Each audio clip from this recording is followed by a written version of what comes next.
இயேசு அவர்களுக்கு பிரதியுத்தரமாக, நீங்கள் வேத வாக்கியங்களையும் தேவனுடைய வல்லமையையும் அறியாமல் தப்பான எண்ணம் கொள்ளுகிறீர்கள். அநேகர் கிறிஸ்தேசுவை குறித்த தப்பான எண்ணம் கொள்ளுகிறவர்களா இருக்காங்க. தப்பான எண்ணம் யாரை குறித்து? இயேசுவை குறித்து, சத்திய வசனங்களை குறித்து. இன்னைக்கு கடைசி காலத்துல இன்னைக்கு ரொம்ப பிரச்சனையே அடிப்படை இல்லாத ஆவிக்குரிய நிலைதான், அஸ்திபாரம் இல்லாத கட்டிடங்கள். இந்த இடத்துல இயேசு பயன்படுத்துகிற வார்த்தையை நீங்க கவனிக்கணும். இந்த 29ஆம் வசனத்துல இயேசு பயன்படுத்துகிற வார்த்தை நம்ம எல்லாரும் படிச்சோம் இல்ல? அவை தேவனுடைய வல்லமையையும் அறியாமல் தப்பான எண்ணம் கொள்ளுகிறீர்கள்.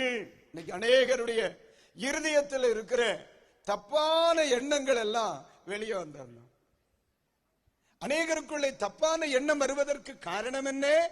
தேவனுடைய வல்லமையை குறித்த அறிவு அவர்களுக்கு இல்லை. தேவனுடைய வல்லமையை குறித்த அறிவு இல்லாததினால் அநேக தப்பான எண்ணம் கொள்ளுகிறார்கள். இது இயேசுவே சொல்றார். அப்ப இந்த கடைசி காலங்களிலே நம்ம வேத வாக்கியத்தை பகுத்து போதிப்பதில் ரொம்ப கவனமா இருக்கணும், ரொம்ப கவனமா இருக்கணும். ஏன் அப்படின்னா அநேகருடைய அறியாமை அவர்களை தப்பான எண்ணம் கொள்ள வைத்து விடுகிறது. ஆண்டவரை குறித்த தப்பான எண்ணம், ஊழியங்களை குறித்த தப்பான எண்ணம், சுவிசேஷத்தை குறித்த தப்பான எண்ணம், சபைகளை குறித்த தப்பான எண்ணங்கள், இவைகள் வருவதற்கு காரணம் தேவனுடைய வல்லமையை குறித்த போதுமான அறிவில்லாய்மை. அப்போ மனிதனுடைய அறியாமை விலக போதிக்கணும். இன்னைக்கு ராத்திரியில நான் ஆண்டவருடைய சமூகத்தில் இந்த செய்தியை உங்களுக்கு முன் பகுத்து வைப்பதற்கு ஒரு காரணம், என்னுடைய செய்தியை கேட்கிறவர்கள் கிறிஸ்து இயேசுவை குறித்து அறியாமை உள்ளவர்களாய் இருக்கக்கூடாது. அல்லேலூயா. இன்னும் நான் அவரை அறியணும், என் குடும்பம் இன்னும் அவரை அறியணும். அவரை அறிய என் வாழ்வில் மாற்றங்கள். ஏறத்தாழ 28 ஆண்டுகளாக திருச்சபை போதகராக இருக்கிறேன். ஒவ்வொரு செய்திகளையும் பிரசங்கிக்கும் பொழுது ஆண்டவரை எந்த அளவிற்கு அவர்களுக்கு வெளிப்படுத்துகிறோமோ அது அப்படியே அந்த வாரங்களில், அந்த மாதங்களில் அவங்க வாழ்க்கையில் அப்ளை ஆகுது.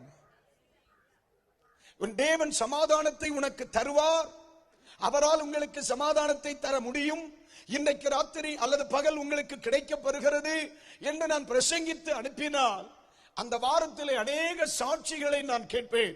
கர்த்தர் எனக்கு சமாதானத்தை கட்டளையிட்டார். அப்போ அவரை அறிவிக்க மனிதனுடைய வாழ்க்கையில் மாற்றங்கள் நிகழும். அவரை அறிய நமது வாழ்க்கையில் மாற்றங்கள் நடைபெறும். அதனாலதான் எப்பவுமே சொல்லுவேன், சபைகளில் வேத வசனங்களை பகுத்து போதிக்க வேண்டும் என்றும், வேத வசனங்களை பகுத்து போதிக்கிற ஊழியர்களை, சபைகளை, ஆவிக்குரிய சபைகளை நீங்கள் உங்களுக்கு சொந்தமாக்கிக் கொள்ள வேண்டும். அநேகர் இக்காலங்களிலே திரள் கூட்ட ஜனங்களை கொண்டு அநேக சபைகள் இருக்கிறது. ஆனா அந்த சபைகள் வளருவதற்கான காரணம் என்ன? தெளிவா சொல்லுகிறேன். ஆமென். வரங்களை மையப்படுத்தி கூடுகிற சபைகள் ஒரு நாளும் நிக்காது. உபத்திரவத்தில் நிக்காது.